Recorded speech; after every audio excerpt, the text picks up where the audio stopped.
शाम को नाज़रीन यूट्यूब चैनल पे एक दफ़ा फिर आपको खुश आमदीद। और बचपन में पढ़ते थे एक था तीतर एक बटेर, लड़ने में थे दोनों शेर, लड़ते लड़ते हो गई गुम, एक की चोंच और एक की दुम। इससे सूरत हाल बिल्कुल पाकिस्तान के सियासतदानों की और पाकिस्तान की जो पॉलिटिकल क्लास है, पॉलिटिकल जो एलीट क्लास है, उसकी यही है। और हम आपस में लड़ रहे हैं, यानी ये दो आपस में लड़ रहे हैं जी, इलेक्शन आप पहले करा दें, इलेक्शन हम जल्दी नहीं कराएंगे, इलेक्शन आपने जल्दी कराने। हमें इतनी सीट्स चाहिए, पंजाब में इसकी हुकूमत होगी, वफाक में ये होगा, हमारे केसेस माफ होंगे, आपको पार्लियामान में आना होगा। ये सारी चीज़ें होते होते होते होते जो असल मसाइल थे, जिस बात की पाकिस्तान की मईशत की और पाकिस्तान दिवालिया ना हो जाए, ये कह के जो बरसर इख्तिदार आए थे, वो अब आके कहते हैं कि जी हमें तो जिस दिन हमने ओत लिया, वजीर आजम साहब कहते हैं, उस दिन तो मुझे पता ही नहीं था कि पाकिस्तान की इतनी बदतरीन सूरत हाल थी। चले जी, आपको नहीं पता था। शुरू के 6 माह में आपके वजीर खजाना जो कि मिफ्ता इस्माइल साहब थे, वो कुछ नहीं कर सके क्योंकि सूरत हाल ख़राब थी। फिर आपने उनको साइड लाइन किया, वो आज तक रो रहे हैं कि मुझे क्यों निकाला। फिर आपने डार साहब को दोबारा से रीलॉन्च किया और आप ये समझे कि सब सूरत हाल बेहतर हो जाएगी। और डार साहब ने आने से पहले खुशियां मनाई और ऐलान किया कि जी मैं डॉलर 200 पर लेकर आ जाऊंगा। आज सूरत हाल ये है कि आप जो है वो इंटरबैंक मार्केट की अगर हम बात करें तो वहाँ पर तो डॉलर जो है वो 226, 225, 228 है, लेकिन ओपन मार्केट में $258, वो भी शायद कोई खुशनसीब होगा जिसको वो डॉलर मिल जाता होगा। डॉलर नापैद है, डॉलर मिल नहीं रहा। आपको कर्जों की अदाई करनी है, आपके पास पैसे नहीं है। जब पीटीआई की हुकूमत गई थी तो उस सब वो 1600 अरब के रिजर्व छोड़ के गई थी, और आज जो है वो 6000 पर है। तो अब आप तस्वुर कर ले, 16,000 पर बाजार के साथ छोड़ के गई थी, आज वो 6,000 पर है। अब सूरत हाल किधर जाके बैठेगी? आप 5,000 अरब कर्जा भी ले चुके हैं, उसने भी आपको कोई फायदा नहीं पहुंचाया। वो महंगाई जो 17% थी, वो आज 28% है। ये सूरत हाल ऐसी है कि जिसको हम बयान करना शुरू कर दें तो वो बयान से बाहर हो जाएगी। इसी तरह से आपके पास डॉलर्स नहीं है। मैं बार बार जिक्र करती हूँ कि भाई आने वाले दिनों में बुहरान है।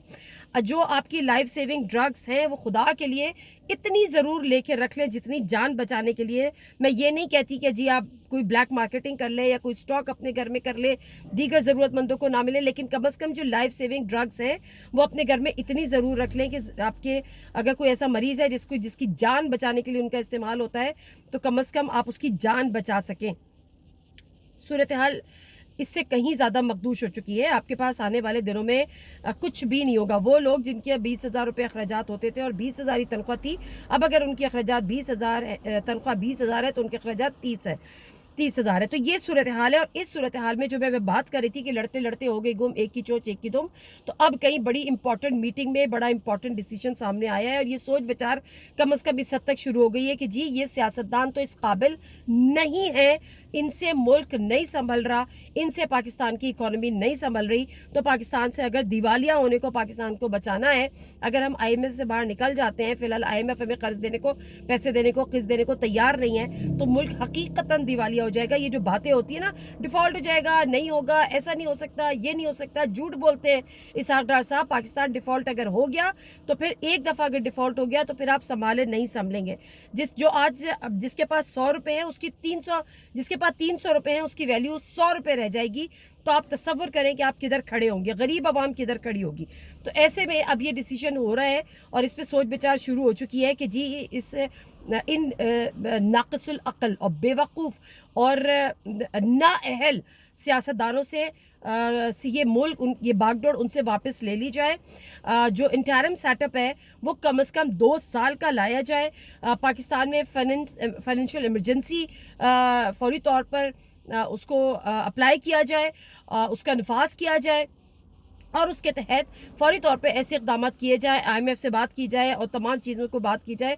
क्योंकि हमारे यहाँ डेफिनेटली जो पावर ऑफ ग्रेविटी है वो एक ही तबका है और वो फ़ौज है, वो इस्टेब्लिशमेंट है। आपने देखा होगा पिछले दिनों भी कि जी IMF कर्ज नहीं दे रहा तो chief of army staff general बाजा साहब ने उनको फ़ोन किया। सऊदी अरब पैसे नहीं दे रहा तो बाजा साहब वहाँ पे पहले जाते थे। तो हमारे यहाँ चूँकि उनके पास ताकत है, वो पॉलिसी मेकर हैं, वो डिसीजन मेकर हैं, वो स्टेक होल्डर्स हैं, तो उनसे बात होती है। जब उनसे बात होती है तो उन पर एतमाद का इजहार किया जाता है। और अब यही वजह है कि वही सोच रहे हैं कि जी ऐसा कुछ किया जाए कि क्योंकि उन पर एतमाद है तो अगर वो सामने आके इस हुकूमत को संभाल लेंगे या इनडायरेक्टली आगे कुछ फेसेस रख के, इंटरम सेटअप रख के वो मुल्क को चलाने की और पाकिस्तान की इकॉनमी बेहतर करने की कोशिश करेंगे तो यकीनन दुनिया उन पर एतबार करती है। और उन्होंने फ़िलहाल तो ज़ाहिर है कहीं भाग के सियासतदानों की तरह जाना नहीं है, हुकूमतें किसी की ख़त्म होनी नहीं है। सियासतदानों की तो ये हो जाती है ना, अगले 3 साल हैं, अगले 3 साल करेंगे, 2 साल नहीं करेंगे, कुछ पता नहीं होता, अनसर्टेनिटी होती है। तो बहरहाल इन शॉर्ट ये कि ये बात अंडर कंसिडरेशन है कि फौरी तौर पे 2 साल के लिए फाइनेंशियल इमरजेंसी का निफाज किया जाए, 2 साल के लिए इंटरम सेटअप लेकर आया जाए, जो कि no elections, by the way no election. अच्छा, no election suits PMLN, no election suits Peoples Party, क्योंकि उनके पास ऐसा कुछ है ही नहीं दिखाने को, ऐसा कुछ डिलीवर ही नहीं किया। हाँ, मुंह छुपाना है उन्होंने। तो जब दो इलेक्शंस ही नहीं होंगे, इंटरम सेटअप होगा, तो इनको मुंह छुपाने के लिए बहुत सारी जगह मिलेगी। अगर कोई नुकसान में रहेगा तो वो इमरान खान साहब नुकसान में रहेंगे, और वो ये चाहते हैं। और ये बयानिया बिल्कुल खुलकर अब सामने आ गया कि जो खुर्रम दस्तगीर साहब कहते थे, जो जावेद लतीफ़ साहब कहते थे, और ऑफ द रिकॉर्ड हमें बहुत सारे लोगों ने बताया कि जी हमारा मकसद पाकिस्तान की इकॉनमी से कोई लेना देना नहीं था। अगर वज़ीर आज़म साहब आके ये कहते हैं मुझे तो पता ही नहीं था इकॉनमी की इतनी बुरी सूरत हाल है, तो इसका मतलब तो ये है कि वज़ीर आज़म साहब को पता ही नहीं था। जब वज़ीर आज़म को पाकिस्तान की इकॉनमी की सूरत हाल का पता ही नहीं था, तो वज़ीर आज़म साहब के पास होमवर्क क्या होगा? वज़ीर आज़म साहब ने तैयारी क्या की होगी? उन्होंने अपनी टीम को तैयार किया क्या होगा? आपने दिवालिया होने से, जब आपको पता ही नहीं है कि पाकिस्तान दिवालिया होने के करीब है, तो आप दिवालिया होने से बचाने के लिए कोशिशें कैसे कर सकते हैं? सब झूठ था, सब ड्रामे थे। खुर्रम दस्तगीर साहब ने जो बात की थी वो मनोअन दुरुस्त थी। आप अपने केसेस माफ़ करवाने यहाँ पर आए थे और आपने वो किया। इस मुल्क के साथ आपने खिलवाड़ किया है। आप यकीन करें, अगर आपको 2 महीने का क्या 2 साल का भी आपको ये टाइम मिल जाता है कि आप समझते हैं कि आपकी फेस सेविंग हो जाएगी और अवाम ये भूल जाएगी, अवाम ये नहीं भूलेगी। आप आज नहीं तो कल इलेक्शन में जाएं, लेकिन जो कुछ आपने इन 8-9 माह में इस मुल्क के साथ किया है वो अवाम नहीं भूलेगी, और इसका बदला, इसकी कॉस्ट, इसकी कीमत आपको अदा करनी पड़ेगी।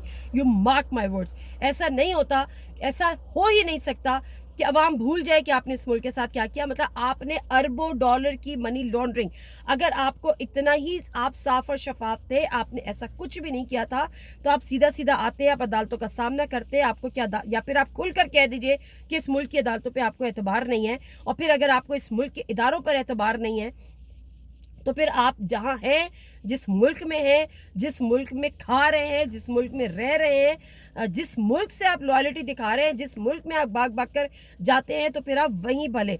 यहाँ के जो लोग हैं जिनके मरना, जीना, ओढ़ना, बिछोना इस मुल्क के साथ है, उनके रहमो करम पे ये मुल्क छोड़ दीजिए। कुछ लोग कहते हैं कि जी इमरान खान ने तबाही कर दी, मैं मान लेती हूँ, लेकिन फिर आप हमें स्टैटिस्टिक्स से, आप हमें फिगर्स से आप हमें साबित कर दें वो किस चीज़ की प्राइस नहीं बढ़ी है। महंगाई की शरह में 17 से महंगाई 28% चली गई है, और आप कहते हैं कि इमरान खान ने तबाही कर दी। पेट्रोल की प्राइस डबल हो गई, आप कहते हैं इमरान खान ने महंगाई कर दी। बिजली के बिल डबल हो गए, आप कहते हैं इमरान खान ने तबाही की थी। भाई अगर वो इन हालात में तबाही कर रहा था, और आपकी हुकूमत आने के बाद इकनॉमिक सर्वे आया जिसमें 6% GDP ग्रोथ थी पाकिस्तान की, और आप कहते हैं मुल्क तबाह, इमरान खान मुल्क को तबाह कर रहा था। तो वो जो एक ट्रुथ कमीशन बनाने की हमेशा शायद खकान अब्बासी साहब बात करते हैं कि मुल्क में एक ट्रुथ कमीशन बन जाए।